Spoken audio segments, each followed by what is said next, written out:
Olá, está começando mais um programa Univasf Debate. Nesta edição vamos discutir a redução da maioridade penal.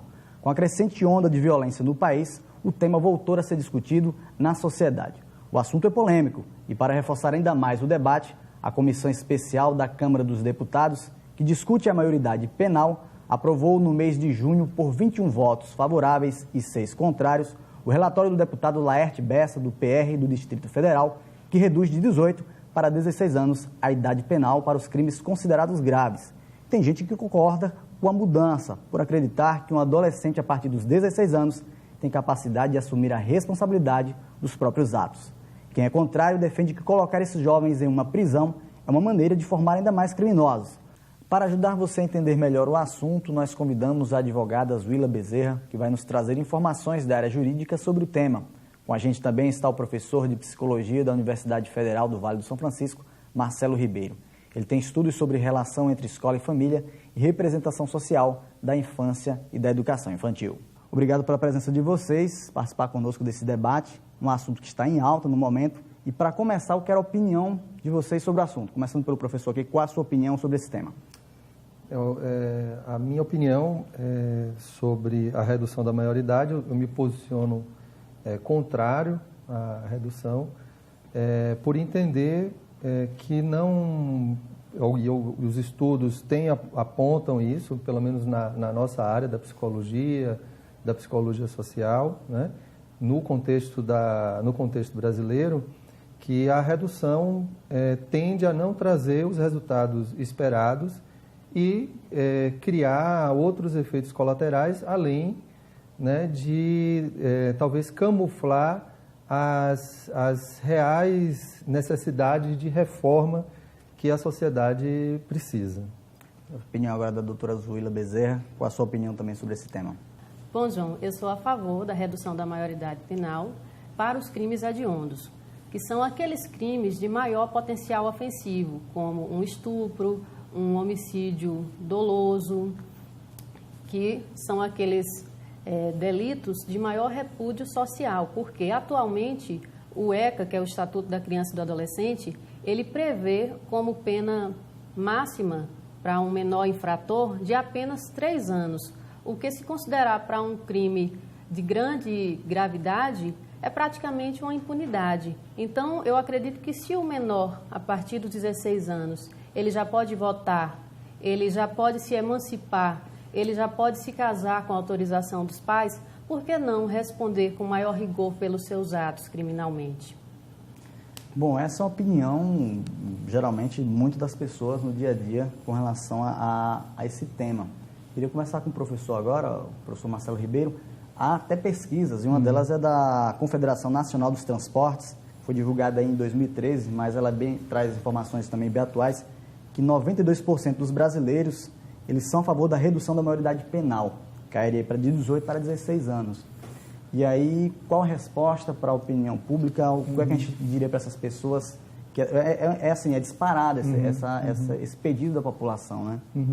Veja, a avaliação que eu faço é que, de fato, né, nós vivemos uma experiência de insegurança, né, uma insegurança pública muito grande, sobretudo relativo a esse tipo de violência, né?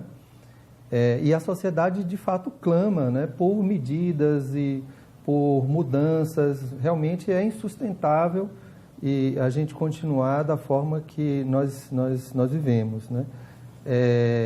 E então eu vejo que esse clamor da opinião pública em relação à redução da maioridade penal vai ao encontro da necessidade de mudança. O que eu avalio como equivocado e muitas vezes até reforçado por setores mais conservadores da sociedade, e aí sem uma leitura crítica, sobretudo da mídia, da grande mídia, né, é que a proposta ou a resposta que está sendo dada é uma resposta equivocada. Mas o anseio, ele é legítimo. De fato, nós vivemos uma experiência de insegurança que deixa a sociedade quase colapsada.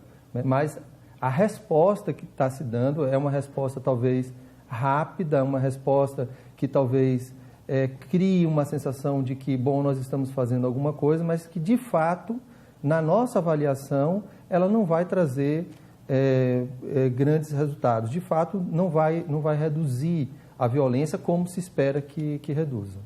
Agora minha pergunta vai para a doutora Zuila. A redução da maioridade penal, ela não vai de encontro aí à Constituição, que ela garante lá no artigo 228, que diz que o menor de 18 anos ele não pode ser punido, né? É uma cláusula. Seria errado a gente falar um pouco sobre a Constituição, tentar modificar uma hora dessa? Qual a sua opinião sobre isso? Então, João, a tese principal do pessoal que é contra a redução da maioridade penal é no sentido de que essa proposta de emenda constitucional ela seria inconstitucional por violar uma suposta cláusula pétrea, que seria esse artigo 228. Só que o que acontece? O que é uma cláusula pétrea? A cláusula pétrea é aquela que não pode ser abolida, o que, no meu entender, não seria o caso do artigo 228. Por quê? Porque a Constituição Federal ela é bem clara, ela elenca no artigo 60, parágrafo 4º, o rol de cláusulas pétreas, e sendo que a maior parte dela está disposta no artigo 5º. Então, partindo do princípio da legalidade, ele não estaria inserido como uma cláusula imutável.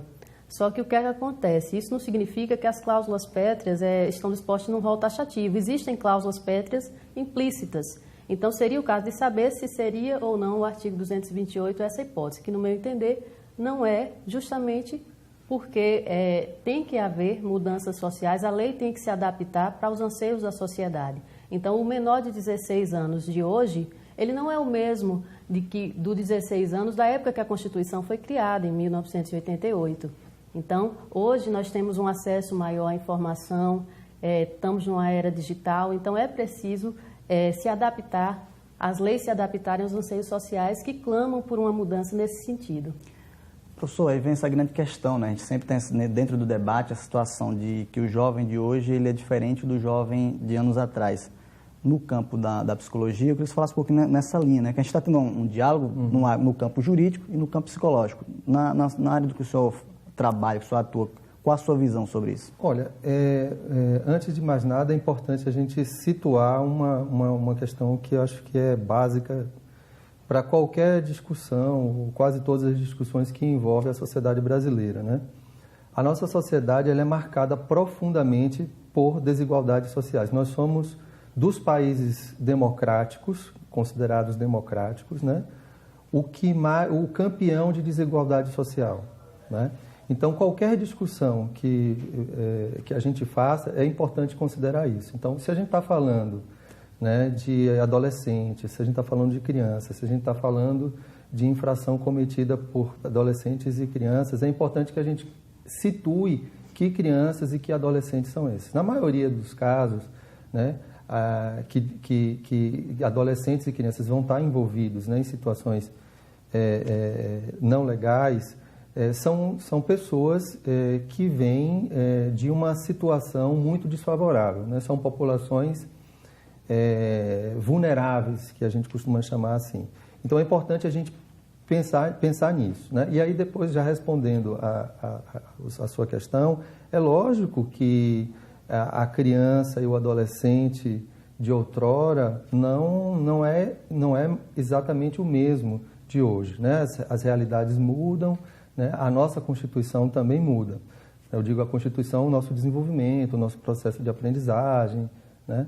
Então, mas justamente por isso, e levando em consideração a nossa realidade, né, é que devemos ter um entendimento muito mais voltado, né, para esse ser concreto. Então, o fato de termos mais acesso à informação ou a disponibilidade de informação, ela é maior, talvez signifique a necessidade de termos um fortalecimento maior dos processos educativos. Então, assim, muito provavelmente, as defasagens educacionais ou a necessidade, né, de estruturas sociais, educativas, familiares, etc., sejam muito mais hoje urgentes, né, do que outrora, né, pela complexidade até do próprio mundo. Então, e aí reforça uma outra, talvez uma tese mais importante, da manutenção da maioridade aos 18 anos é de que existe uma tragédia por trás dessa tragédia, né? Usando uma expressão que está meio comum na mídia, existe uma tragédia por trás das tragédias. Então, a tragédia que a gente vê veiculada na televisão, por exemplo, de algum adolescente que cometeu um crime, etc. e tal, por trás daquela tragédia existe uma outra tragédia, né? Que é a violação do direito dessa criança ou desse adolescente, né? Se a gente pega, por exemplo, as histórias de vida, né, dos adolescentes que estão sob a tutela da casa, por exemplo, que é a antiga Fundar, que é a antiga FEBEM, se a gente pega qualquer história, qualquer uma história daqueles adolescentes, são histórias de violação de direito, né, de um Estado que esteve ausente, né? E eu não estou dizendo com isso que essa ausência, essa violação do direito justifica o ato, não estou dizendo que justifica, mas é importante que a gente compreenda, né, que essa criminalidade ela não se dá gratuitamente, né?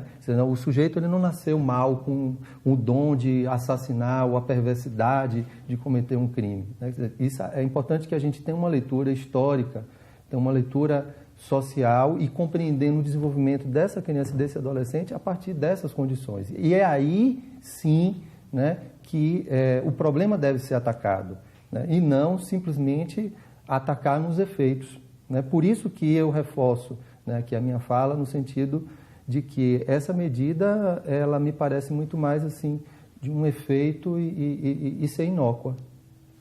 E aí vem agora para o outro lado da questão, né? Uma grande dúvida que muita gente tem também, que a gente levanta sempre. Essa inclusão desse jovem a partir de 16 anos no sistema prisional brasileiro, que já é tão mal visto até por relatórios aí internacionais de direitos humanos. Realmente essa prisão seria uma solução viável? Não haveria outra forma de resolver esse problema? Qual a tua opinião sobre isso? Então, o fato do sistema prisional brasileiro não ter qualidade não pode ser uma justificativa para a impunidade, porque essa pena máxima de 3 anos é uma verdadeira impunidade em se tratando de crimes hediondos. Então, o fato da gente ser favorável à redução da maioridade penal não significa que a gente é contra a educação, como o discurso contrário costuma querer impor na cabeça das pessoas. A gente é favorável. Agora, o que acontece? Uma medida isolada, ela não teria essa eficácia como se espera. Tem que ser uma atuação conjunta, ou seja, reduzir a maioridade, mas também criar políticas públicas de qualificação, de cursos técnicos, inclusive inserir isso dentro dos estabelecimentos prisionais. Inclusive também se estabelecer que o menor, ele cumpra essa pena separado dos maiores criminosos. Então, deve-se fazer um procedimento associado para não fazer aquele efeito de tapa aqui e descobre ali. A gente, como falou no começo do programa, é um assunto bem polêmico, mas agora a gente vai ouvir a opinião das pessoas nas ruas sobre a redução da maioridade penal. E está bem assim, no geral, muita gente a favor, mas há opiniões também bem contrárias, a gente vai conferir agora. Eu sou a favor, porque tem muitos de menores que, pelo fato de não ser de maior, rouba, mata, usa droga, se confia muito por questão da minoridade. E também, assim, sou contra, porque essas crianças, na maioria das vezes, faz isso por falta de projeto, educação, escolaridade, não tem uma família que lhe acolhe, lhe apoie. Então, assim, sou a favor e não sou. Eu sou a favor. Um péssimo exemplo para esse país se chama uma tal de uma Fundac, que recolhe dezenas e centenas de marginais, bandidos de alta periculosidade, que tem 5 refeições por dia, que tem médico, dentista, psicólogo, tudo no mundo, todo apoio. E ali naquela casa não se recuperam, sai piores ainda. Entretanto, o que é que acontece? Esses bandidos, quando muito tem uma pena de 3 anos, a maior pena deles é 3 anos de reclusão, com todo o conforto, com estudo, com tudo. Então, portanto, eu sou a favor que realmente o menor, já que volta para presidente, volta para prefeito, governador, tem que ser penalizado tal qual o atual maior de idade. Eu sou contra Porque assim, eu acho que não é diminuindo a maioridade penal que vai resolver o problema do Brasil. E seria com outro tipo de política que não fosse assim, porque eu acho que daqui a pouco é assim, vai passar de 18 para 16. Aí daqui a pouco, os que estão sendo usados hoje é 15, 14, daqui a pouco vai ser os de maior usando os de menor de 11, 12, de 10, de 9. É isso que eu acho. Mas eu sou a favor, porque hoje em dia a maioria, a violência, a criminalidade é maior essa parte aí, 16 anos abaixo, né? Os pais não tem mais aquele cuidado que tinha antigamente com os filhos, que nem hoje em dia. E hoje em dia é todo mundo, esses meninos de menor, no mundo da droga, do crime. Eu sou a favor por essa parte, né? Eu sou favorável, porque desde que essas crianças de hoje, esses meninos de 14, 16 anos, já têm informação suficiente para saber o que é certo e o que é errado, sobre a criminalidade e tudo mais. Se ele vota, então tem idade para votar, ele também tem responsabilidade dos atos que ele faz, né? Então tem que prender mesmo, mas também ter uma recuperação, né? Porque eu acho que todo preso devia ter uma recuperação, devia ter um trabalho lá dentro, para que ele não ficasse mais estressado e voltasse a ser a mesma coisa quando voltasse para a rua. É importante a recuperação. Pode ser preso, mas a recuperação eu acho que é certa. Gostaria agora que vocês comentassem a fala dos nossos entrevistados aí na rua, começar pelo professor. Eu achei interessante aí duas colocações, né? A primeira da senhora, né, que ela fala da questão da...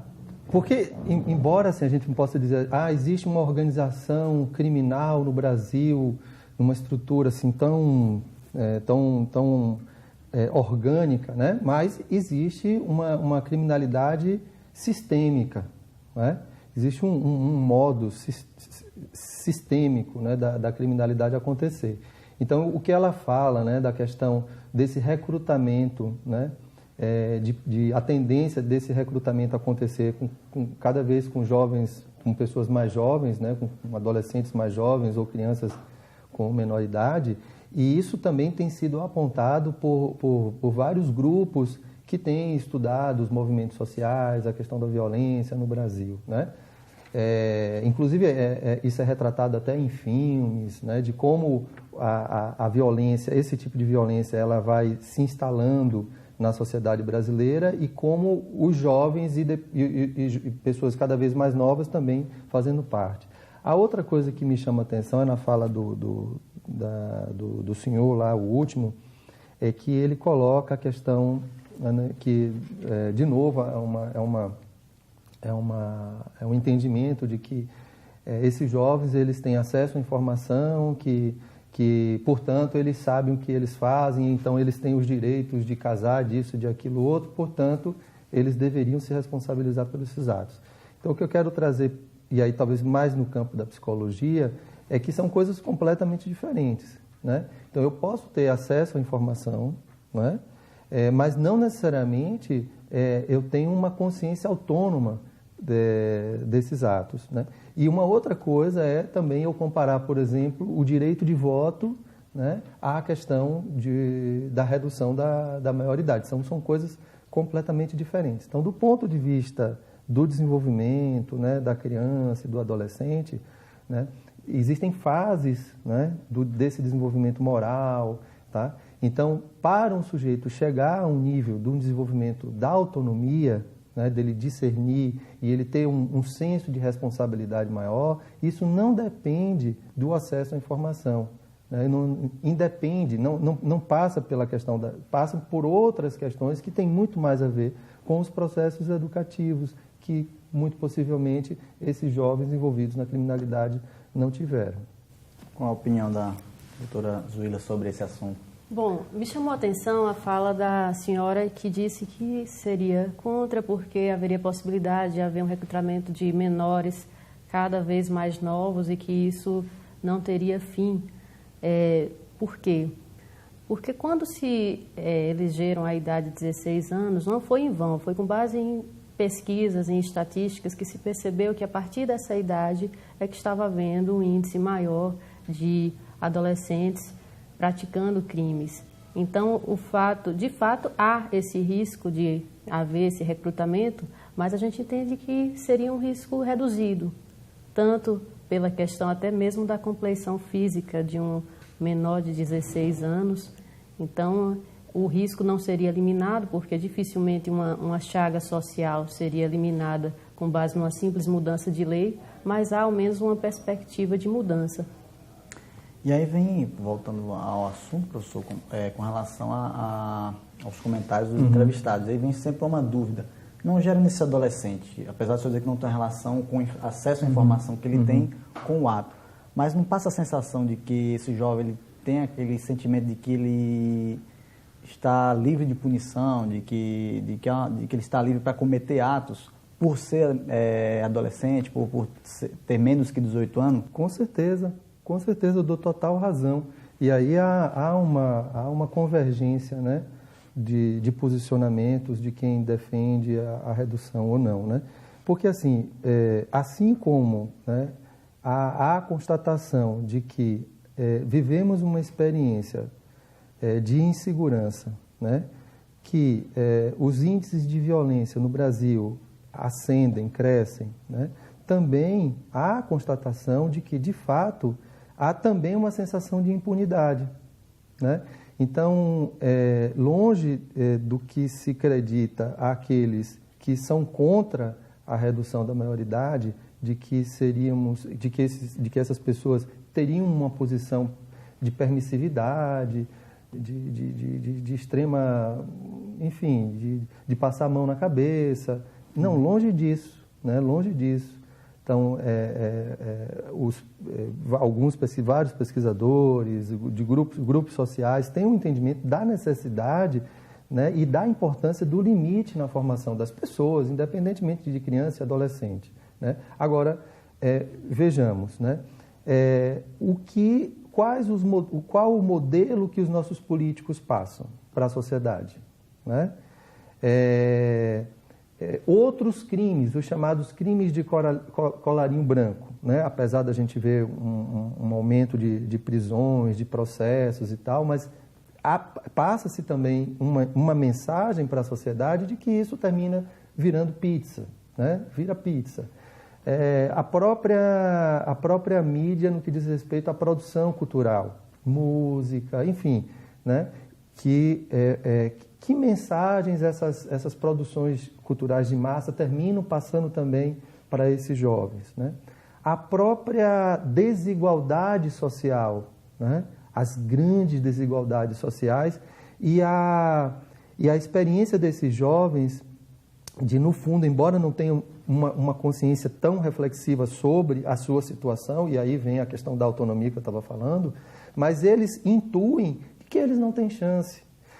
Uma vez a gente estava fazendo um trabalho de orientação profissional no entorno da universidade, não era nem na periferia de Petrolina, em escolas públicas, ou seja, eram adolescentes que estavam em escola, né? E perguntávamos a eles se tinham interesse de ingressar na Univasf, Universidade Federal do Vale de São Francisco, pública, portanto, gratuita. E eles perguntaram, a gente tem interesse sim, mas quanto é mesmo para entrar na universidade? Então, é um exemplo pequeno, mas que mostra assim, como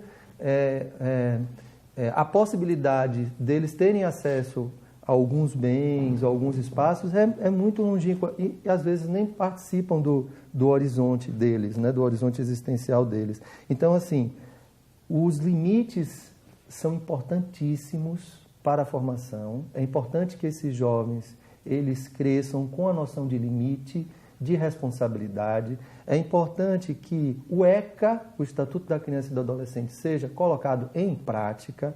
É importantíssimo, né, que haja uma reestruturação no sistema, né, de acolhimento desses jovens que cometeram infração, casa, porque quem conhece, quem já participou, quem frequentou, sabe, né, a precariedade e muitas vezes a ineficiência desses equipamentos, né, dessas instituições. Então, as leis que já existem, estas precisam ser postas em prática. e não só em um pacto social, e eu concordo com essa ideia do pacto social, porque a gente está falando de violência, que é um tema assim, extremamente complexo. Então, a violência ela não vai ser trabalhada apenas por um viés. É importante que haja um impacto, que toda a sociedade esteja envolvida. Agora, sem sombra de dúvidas, né, a questão do limite é extremamente importante. Agora, o limite, ele vem só, né, ou a melhor resposta que a gente pode dar, e aí a demonstração de quanto energia a gente tem gastado para a gente tem se mobilizado para isso. A melhor resposta é essa da redução da maioridade? E aí vem outra questão que eu queria perguntar à doutora Zuila. Segundo a Secretaria Nacional de Segurança Pública, jovens entre 16 e 18 anos, eles são responsáveis por menos de 1% de crimes praticados no Brasil.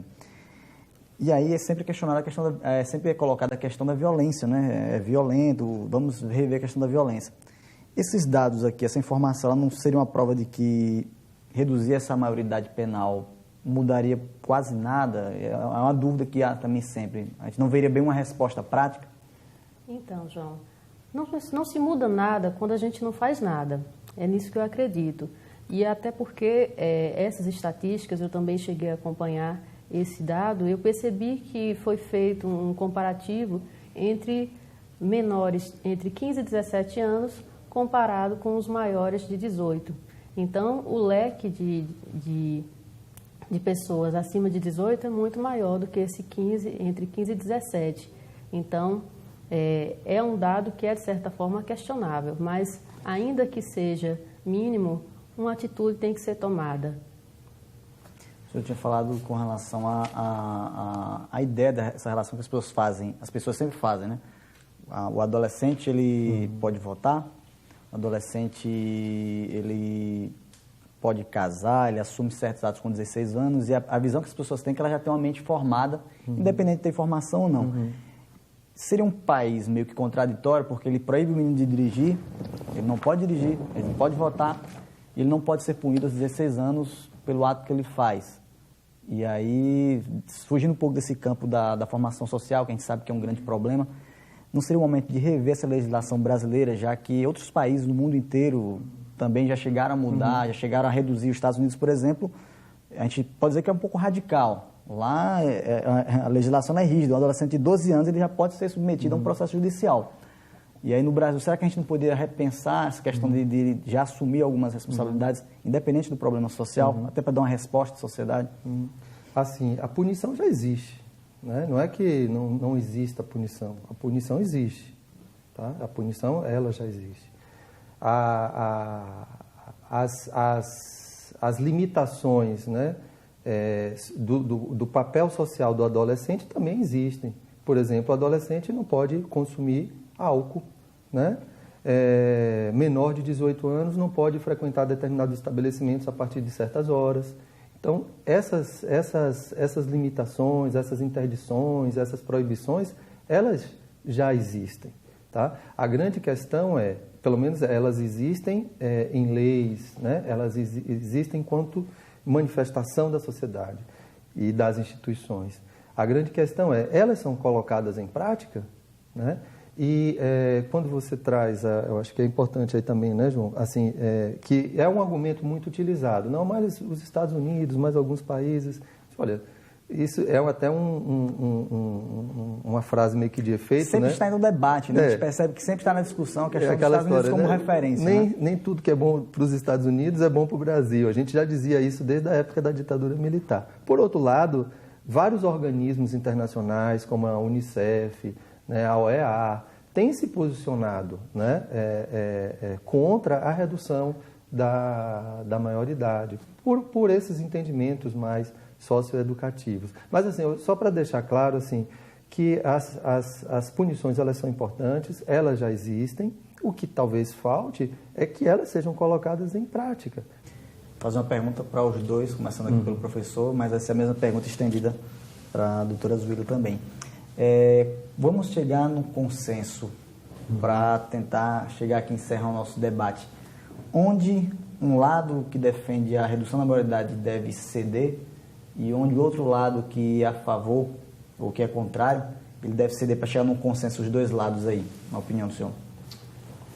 Assim, eu não sei se... Ou é uma discussão que não tem como...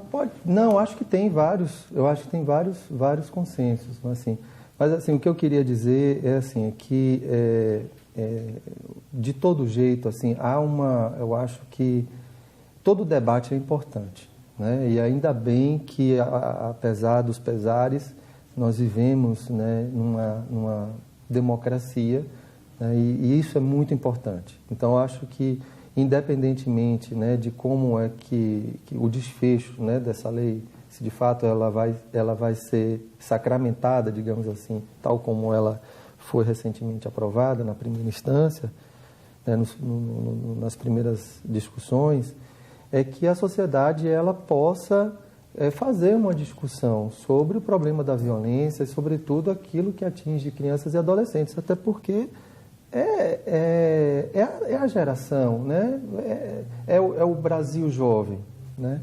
Então, é importante que a gente entenda que a gente vive uma oportunidade muito importante, valiosa, né, da gente discutir, mas vamos discutir com profundidade, né? Não vamos discutir na superficialidade, vamos discutir com profundidade, trazendo as causas, né?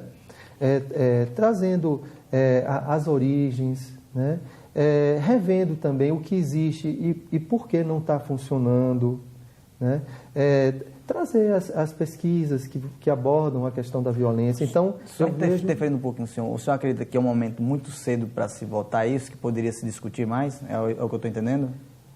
A gente, na verdade, está tendo essa discussão já há algum tempo, né?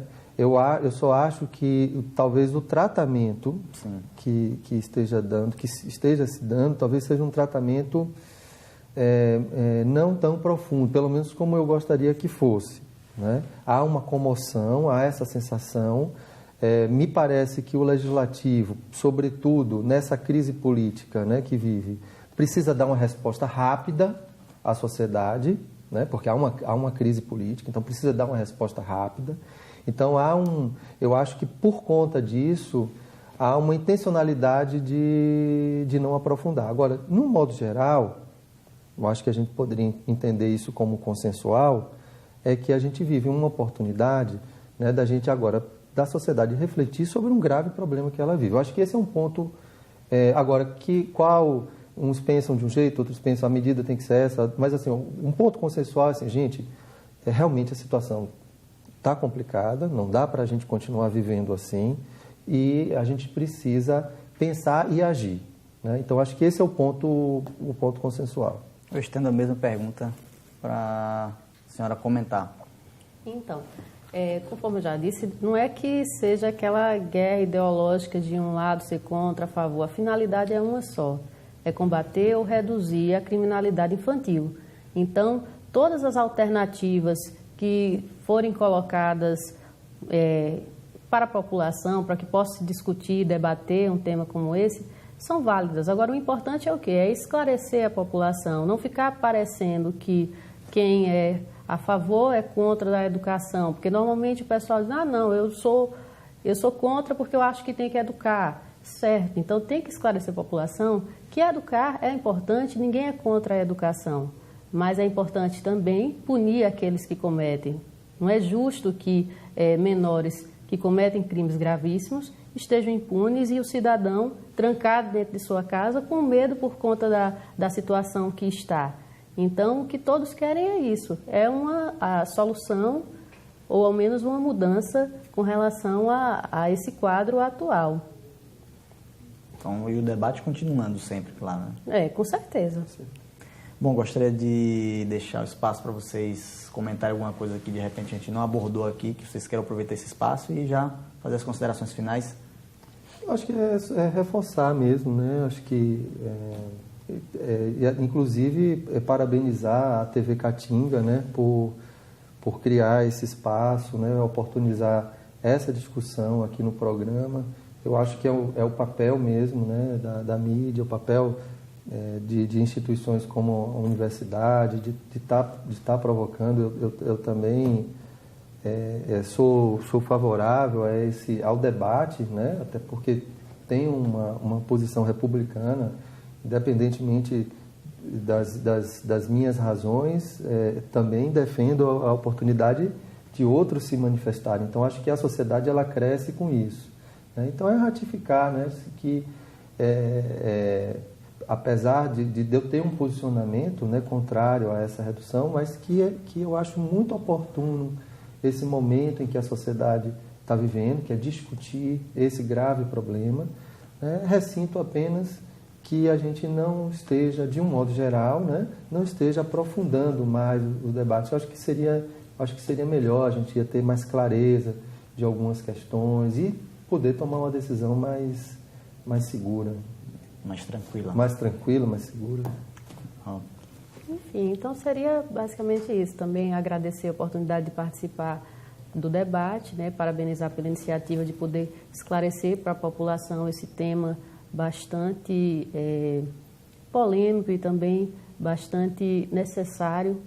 Inclusive, poderia também ser interessante medidas, como já se falou, em submeter o tema a um referendo popular para que a população possa opinar, votar realmente sobre essa questão. Agora, para isso, é importante que realmente haja um esclarecimento, medidas como essa de debates, para que a decisão seja tomada com segurança, com fundamento, não só ser contra, mas trazer uma solução, uma alternativa, porque o fim é um só, é reduzir ou combater, a finalidade é uma. Gostaria muito de agradecer a presença de vocês aqui no estúdio da TV Caatinga. E nós chegamos ao final de mais um programa. Obrigado por nos acompanhar, um grande abraço e até o próximo Univasf Debate.